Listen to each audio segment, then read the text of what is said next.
باورت نمیشه اگه بفهمی که شکلات چقدر برای بدنت مفیده. 6 تا از عجیب‌ترین خواصش رو بدون.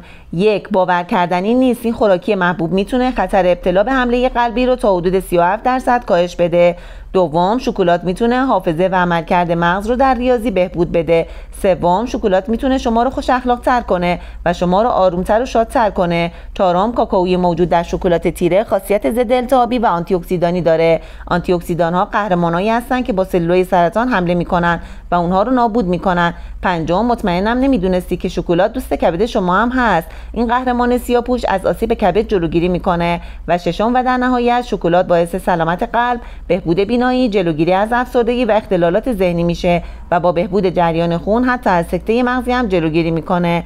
یادت باشه بهترین شکلات سیاه رنگه که هرچه تخت‌تر باشه خاصیتش هم بیشتره. این ویدیو رو حتما بفرست برای عزیزانه تا اونا هم بدونن و برای اطلاعات مفیدتر لذیذ تیوی رو سابسکرایب کن.